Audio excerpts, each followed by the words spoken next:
Okay, we got a Van Compass rear differential guard, 2007 to present. Mercedes Sprinter NCV3 is what we have, but I think 2007 to present fits basically every Sprinter. And this is what I like to do normally, is look at how they package things.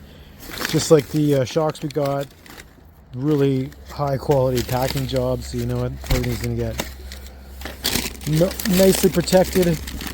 You know, this kind of stuff. Attention to details, what you like to see. It doesn't feel, it feels heavy but not insane. I'm gonna get this out of here and then we'll start to put it in the van.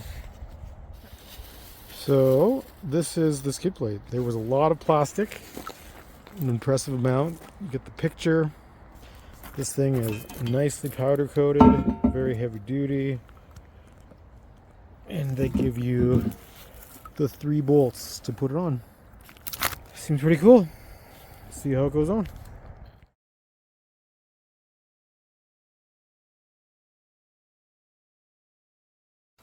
So we cleaned this up a bit.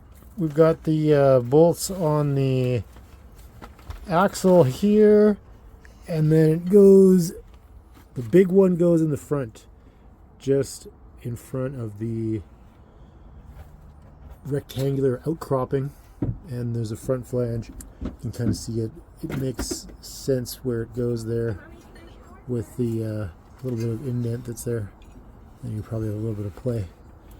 So we're going to try and chuck this on right now, and then we'll get it on the grid. So have it all tightened up now. The hardest part was getting those bolts on, mostly because your socket kind of gets stuck in there. The holes are so tight for I think it was a 19 mil. And these are 3/8. Probably wasn't a 19 mil in the front, but 19 mil worked for whatever it was. And yeah, it looks really good. The tolerances seem really nice. How close that is sitting, so it's like really putting all the weight, splitting up between the two sides, is looks really good.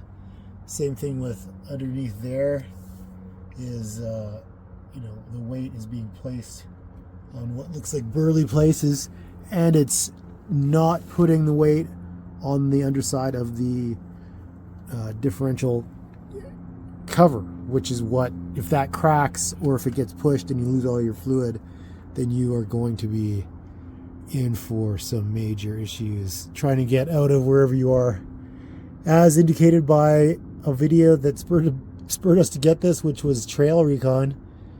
His wife and him went for a off-road out somewhere in the desert, and at the end they'd lost all their fluid because a rock had ticked underneath there and just pulled it back, and all the fluid lost came out of it. They didn't know, and consequently it was a big issue. This obviously nice too. You can see you still can service your diff, putting the fluid in there, and I think that's your drain hole, and then I think your fuel filling hole is somewhere else. I think that might be where it drains out of, but it didn't look very well where the other filling hole is, but I think it's supposed to be still serviceable. So generally it's at the top of the diff, but I don't see it. Anyhow, we'll find it, and I'm sure it is serviceable. So far, so good. I recommend. Like and subscribe.